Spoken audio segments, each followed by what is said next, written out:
আমি যুক্তরাষ্ট্রে ছিলাম অনেকদিন, কয়েক মাস, বিভিন্ন স্টেটে ঘুরেছি। গার্ডিয়ানরা উদ্বিগ্ন, ছেলে মেয়েদেরকে, ছোট্ট ছেলে মেয়ে ওদেরকে জিজ্ঞেস করে, তুমি how do you feel right now inside yourself, তুমি ভিতরে ভিতরে কেমন ফিল করো, তোমার কি ছেলে ছেলে লাগে না মেয়ে মেয়ে লাগে? আচ্ছা বলেন, এই ছোট্ট বাচ্চাটা ওকে এগুলো জেন্ডার অ্যাসাইনমেন্ট বলতে এগুলো কিছু বুঝে? এইভাবে মিসগাইড করা হচ্ছে। কৌতূহল বশত ছোট্ট ছেলে যদি বলে আমার তো মেয়ে মেয়ে লাগে, তখন বলে যে না তুমি মেয়ে। মা বাবা বাধা দিলে ওকে আলাদা গভর্নমেন্ট হাউসে নিয়ে যায়। ভয়ঙ্করতম অবস্থা। আমরা একটা সময়ে শুনতাম যে হুজুর আমার ছেলেটা খুব ভালো, হাফেজে কোরআন, আল্লাহওয়ালা। পশ্চিমে যে আমি কি শুনছি জানেন? ওরা বলে হুজুর আমার ছেলেটা ইউনিভার্সিটির একটা মেয়ের সাথে প্রেম করে, ও খুব আল্লাহওয়ালা, হুজুর দোয়া করবেন। এর কারণ ওদের কাছে আল্লাহওয়ালার ক্রাইটেরিয়া হচ্ছে হুজুর আমার ছেলেটা আরেক ছেলেরে পছন্দ করে নাই, আমার মেয়েটা আরেক মেয়েকে ভালোবাসে নাই, এজন্য আমার ছেলেটা আল্লাহওয়ালা, হুজুর ওর জন্য একটু দোয়া করে দিয়ে।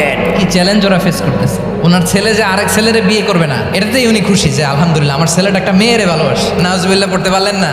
এজন্য অশ্লীলতার সাথে আমাদের কোনো সম্পর্ক